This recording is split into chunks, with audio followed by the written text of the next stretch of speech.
You've probably heard the $1 trillion headline, but here's the part most people miss. SMSFs or self-managed super funds now control about 1 in 4 super dollars in Australia. That is not niche. That is a power shift in how Australians fund their retirement. And if you're a time poor professional in your peak earning years, this matters even if you've never opened an SMSF brochure. Because this trend changes two things: how Australians invest and how Australians buy, especially when property becomes part of the plan.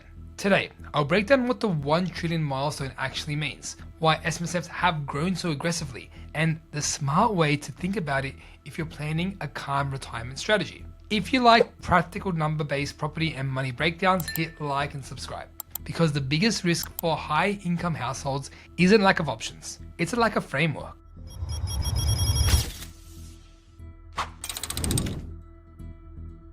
Now let's anchor this in real data. Reported that the total super assets were 4.3 trillion at 30th of June 2025, and SMSFs held 1.1 trillion of that. That's just under 25% of the entire system, so 1 in every $4. Same APRA report. SMSFs also grew from 566,000 funds to 653,000 funds. That's a 15.2% rise in the number of SMSFs. This isn't a fad. It's a structural migration inside the super system. Now, when people say SMSFs hit 1 trillion, they're usually referring to the point that the ATO stats tipped over that mark, which the SMSF Association called out as a major milestone. So we're not debating whether it happened, we're living in the aftermath of it. Now, here's the question a lot of professionals ask me: is everyone setting up an SMSF now? Not everyone, but it's bigger than most people think. The ATO's quarterly stats for June 2025 show 653,000 SMSFs and 1.2 million members. That's over 1.2 million Australians inside the SMSF system. And the ATO's annual stats show the median age of SMSF members was 62 as of the 30th of June 2025. That detail matters because SMSFs aren't a uni student trend. They are most common right in the life stage where people are thinking, how do we retire well? How do we control risk? How do we build income without the drama? Now let's talk about it. Why SMSFs have surged, especially among high income households. There are 3 drivers that come up consistently: control, concentration, and confidence. Control first. Default super is convenient, but it can feel a bit generic. SMSFs offer more direct control over investment choices. And for professionals used to being decisive in their careers, that control feels natural. But here's the trade-off. Control also means responsibility. An SMSF isn't a set and forget product. It's a regulated structure with real compliance obligations. So the win is control, but only if you're prepared to run it properly with the right advice. Now, concentration. Many high income households build wealth in chunks: a business, a practice, a portfolio, a property strategy. And SMSFs often appeal because people want their retirement wealth aligned to a clear plan, not spread across things they just don't simply understand. Which brings us to confidence. SMSFs don't grow to 1.1 trillion unless Australians believe they're a credible vehicle. That's a huge vote for the idea of choice inside super.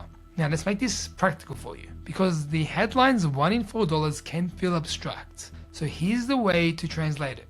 When SMSFs are a quarter of the system, they're not passengers, they're a force.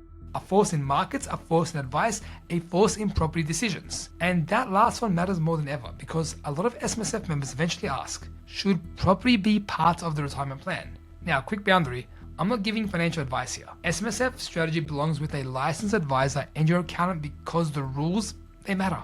But as a buyer's agent, I can tell you this. The number of people bringing super mindset into property decisions has exploded.